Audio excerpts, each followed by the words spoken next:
one of your rivals, Nick Buckley, to be next Mayor of Greater Manchester, is promising that if he's elected, he'll hold a referendum on the role being scrapped. He's starting as an independent. He says the public were never asked if they wanted a mayor, and a lot of people he speaks to don't think it's needed. So basically, it's a turkey who's going to ask if you want to vote for Christmas. But this is what he said. There's a hole here in our democracy because nobody was asked. So let's go back to the people and let's get that box ticked. So if elected mayor, I'm going to hold a referendum across Greater Manchester to see if the people actually want a mayor or not. If they do, great. And if they don't, we'll go to Westminster and we'll see what we can do there.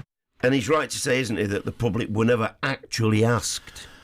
But why stand to be mayor of Greater Manchester to try and then break up Greater Manchester? I mean, I don't understand the logic of that. Greater Manchester works, mate. People elsewhere in the country look at us and say, God, look at them. They're taking control of their buses. I wish we could take control of our buses. He's not saying that he wants to break Greater Manchester up. He's just saying that we don't need a mayor. But haven't we had enough referendums?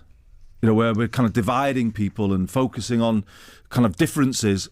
Isn't it right to focus on, how do we keep working to make this place better, as we do on the hot seat every week, when issues little and small we take on board and we say, look, we're better together, we're 10 boroughs, we work together, we've got, a common interest. The B network is something that is the embodiment of what that's all about. Do we really want to go into arguments about, let's break away, we'll break away from Europe, Scotland break away from Britain.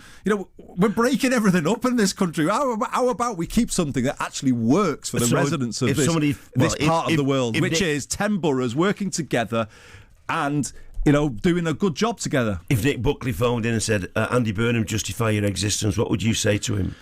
I would say to him, I came into this role to put right some of the things that this city region needed. One of the biggest, take control of our transport.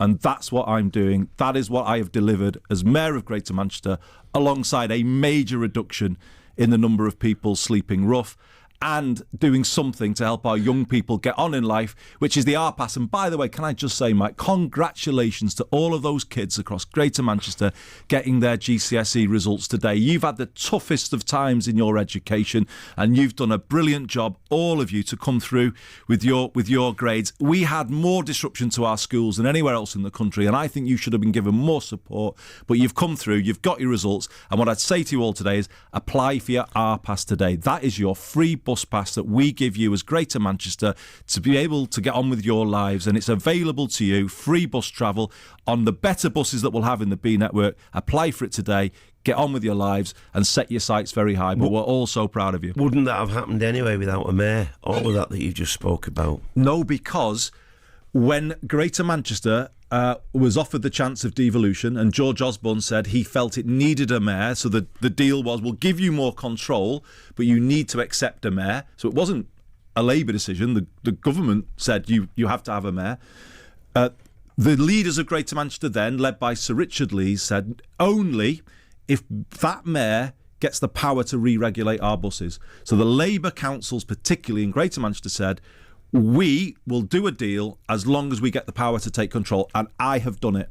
I have done it, Mike. I'm the first person in the country to roll back 4 decades of deregulation of buses in Greater Manchester. But we didn't ask the general public on that. But you'd have to ask George Osborne about that. All I'm saying to you is it... I mean, obviously, in an election, people can step forward and say, this is what I will do.